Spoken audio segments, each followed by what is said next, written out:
Hi friends, welcome to with in blogs. ఇది Monday రోజు morning shoot చేసిన video. ఉదయాన్నే మా వాడు చూడండి బండి నడపడానికి తిప్పలు. ఉదయాన్నే అయితే వాకిలి అయితే కడిగేసుకుంటున్నాను, పైప్ పెట్టేసి ఇంక ముగ్గు కూడా పెట్టేసేసుకున్నాను. దొండి తిరగతా ఉన్నాను వెనకాలే. ఇంకా నేనైతే చెట్లకు నీళ్ళు అయితే పోసేసుకుంటున్నాను. 2 డేస్కి అట్లా అప్లై చేస్తాను నీళ్ళు. నేల మీదే కదా, 2 రోజులు ఇబ్బంది ఏం కాదు పోయినా కూడా. ఇక్కడ ఈ కుండీలో మేము తిన్న కీర దోసకాయ చెట్లు మొలిచింది, అంటే తిన్న వేస్తాం కదా, సీడ్ నుంచి వచ్చింది. ఆ పిండి అయితే మా వాడు షూట్ చేశాడు. ఇంకా పాలు పోసే అంకుల్ అయితే వచ్చాడు. అంకుల్ పాలు పోసి వెళ్ళిపోతాడు. ఇంకా టీ పెట్టుకొని తాగాలి. కానీ నేను టీ అయితే పిల్లల్ని స్కూల్లో వదిలేసి వచ్చిన తర్వాతే పెట్టుకుంటాను. అప్పుడైతే హడావిడి లేకుండా ప్రశాంతంగా తాగొచ్చనేది అప్పుడు పెట్టుకుంటాను. నెమ్మదిగా ఇద్దరం, మా వారు నేను ఇద్దరం కలిసి అయితే తాగుతాము. తర్వాత స్నానం చేసిన తర్వాత గడపకైతే పూజించేసుకుంటున్నాను.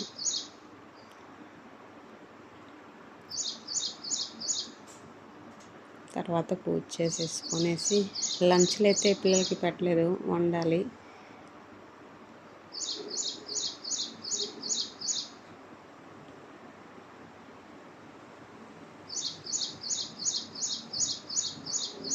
తులసమ్మ దగ్గర కూడా దీపం పెట్టేసుకున్నాను. ఇక్కడ నేను ఆల్రెడీ క్యాబేజ్ పప్పుకైతే ఉడకబెట్టేస్తున్నాను. ఇంకా వడియాలు వేయించుదామని ఆయిల్ అయితే పెట్టేస్తున్నాను. పిల్లలకి పప్పులోకి వడియాలు ఉంటే చాలు ఫ్రెండ్స్.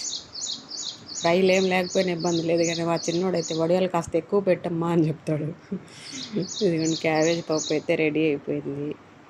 ఇంకా వడియాలు ఫ్రై చేసేసా. ఇవి చిన్న గొట్టాల టైప్ ఇవి. ఈరోజు ఇవి చేశాను, ఇంకో రకం ఉన్నాయి. ఇది నిన్న ఈవినింగ్ చేశాను. మినపప్పు పచ్చడి అయితే రోట్లో దంచుకున్నా, అది ఉంది మాకైతే, సరిపోతుంది. క్యారేజీలు అయితే ప్యాకింగ్ చేశాను, తీసుకెళ్ళాలి. ఈరోజు ఉదయాన్నే పెట్టలేదు క్యారేజీలు, సో క్యారేజ్ డ్యూటీ అయితే తప్పదు.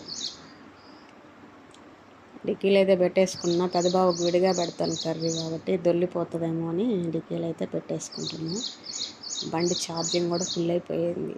ఛార్జింగ్ తీసేసుకొని ఇంక నేను లంచ్ ఇచ్చేసి అయితే రావాలి. ఓకే ఫ్రెండ్స్, వీడియో నచ్చినట్లయితే లైక్ చేయండి ఫ్రెండ్స్. బాయ్.